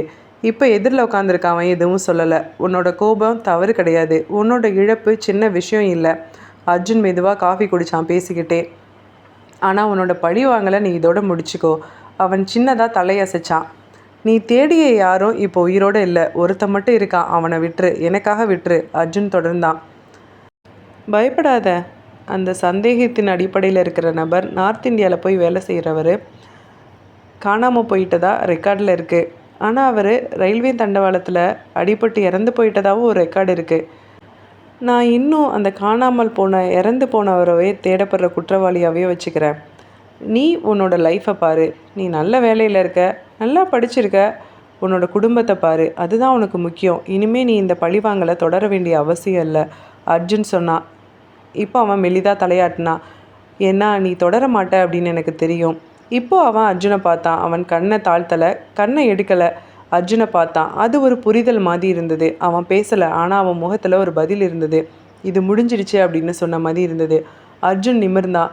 இந்த வழக்கில் இனிமே நீ கிடையாது அவன் சொன்னான். இனிமே நீ இருக்கவும் கூடாது. அர்ஜுன் காஃபி குடிச்சிக்கிட்டே எழுந்தான். போகிறதுக்கு முன்னாடி ஒரே ஒரு விஷயத்த மட்டும் சொன்னான். உன்னோட வாழ்க்கை நீ வாழணும். அங்கேருந்து அழிக்கப்பட்டவங்க, துரத்தப்பட்டவங்களுக்காக நீ செய்யக்கூடிய ஒரே ஒரு சரியான விஷயம், உன்னோட வாழ்க்கையை நீ வாழ்ந்து காமிக்கணும். அர்ஜுன் வெளியில் போனான். அந்த காஃபி ஷாப் திரும்ப அமைதியாக மாறினது. இப்போது அந்த முன்னாடி இருந்த இளைஞன் லேப்டாப்பை மூடினான். வெளியில் பார்த்தான். ரோடு, மக்கள், வாழ்க்கை. முதல் தடவையாக அவனுடைய சுவாசம் ரொம்ப எளிதாக இருந்தது. அவன் இப்போது பழி வாங்குறவன் இல்லை. இப்போது அவன் அதிலிருந்து மீண்டவன். லேப்டாப் எடுத்து அவனோட பேக்கில் வச்சுட்டு மெதுவாக பார்க்கிங்க்கு வந்தான். அர்ஜுன் தன்னோட பைக்கை ஸ்டார்ட் பண்ணிக்கிட்டு இருந்தான். பக்கத்துலேயே அவனோட பைக் இருந்தது. அவன் ஸ்டார்ட் பண்ணுறப்ப சொன்னான், you are a super hero அப்படின்னு அர்ஜுனை பார்த்து சொன்னான். அர்ஜுன் சொன்னான், you to a super hero அப்படின்னு சொன்னான். அவங்க 2 பேருக்குள்ளே ஒரு அழகான புரிதல் இருந்தது. 2 பேரும் சிரிச்சுக்கிட்டே அந்த இடத்துல பைக்கை ஸ்டார்ட் பண்ணிட்டு போயிட்டாங்க. எப்படி இருந்தது இந்த நாவல்? உங்களுக்கு ரொம்ப பிடிச்சிருக்கும் அப்படின்னு நினைக்கிறேன். ஒரு சூப்பரான க்ரைம் சஸ்பென்ஸ் த்ரில்லர். ஆனால் கடைசியில் அந்த குற்றவாளி அர்ஜுனுக்கு தெரிஞ்சும் அவனோட லைஃப் அவன் வாழணும். அவன் மேலே குற்றம் இருந்தாலும் அது ஒரு ரிவெஞ்சுக்காக பண்ணப்பட்டது. கண்டிப்பாக அது ஒரு பெரிய தப்பு தான். இருந்தாலும் அர்ஜுனோட மனசில் ஒரு சின்ன சாஃப்ட் கார்னர் இருந்ததுனால அவனை இந்த கொலை வழக்கிலேருந்து தப்பிக்க வச்சு அவனுக்கு ஒரு நல்ல வாழ்க்கையாக அர்ஜுன் கொடுத்தது போல் இந்த கதையோட எண்டிங் முடிஞ்சுது. எப்படி இருந்தது? கேட்குறதுக்கு ரொம்ப ரொம்ப இன்ட்ரெஸ்டிங்காக இருந்திருக்கும் அப்படின்னு நினைக்கிறேன். இந்த மாதிரி சூப்பரான நிறைய க்ரைம் த்ரில்லர், ஹாரர் நாவல் நம்ம சேனலில் தொடர்ந்து வந்துக்கிட்டே இருக்குது. மறக்காமல் என்னோடய சேனலை சப்ஸ்கிரைப் பண்ணி எனக்கு சப்போர்ட் பண்ணுங்கள். இந்த சேனலில் போடுற எல்லா நாவலுமே என்னோடய ஓன் நாவல் தான். நானே எழுதுனது என்னோடய ஓன் க்ரியேஷன் நாவல் தான். உங்களுக்கு என்ன மாதிரி நாவல் வேணும்னு கமெண்ட் செக்ஷனில் சொல்லுங்கள். கண்டிப்பாக அந்த மாதிரி நாவலை நான் அடுத்தடுத்து கொண்டு வரதுக்கு ட்ரை பண்ணுறேன். நிறைய பேர் இன்னும் என்னோடய சேனலை சப்ஸ்கிரைப் பண்ணாமலே பார்த்துக்கிட்டே இருக்கீங்க. தயவு செஞ்சு அந்த மாதிரி வியூஸ் எல்லாம் என்னோடய சேனலை மறக்காமல் சப்ஸ்கிரைப் பண்ணி எனக்கு சப்போர்ட் பண்ணுங்கள். இப்போ உங்ககிட்ட இருந்து விடைபெறுவது உங்கள் யுவதி. Ta-ta, bye bye, take care. இந்த வீக்கெண்டை சூப்பராக என்ஜாய் பண்ணுங்கள். பாய்.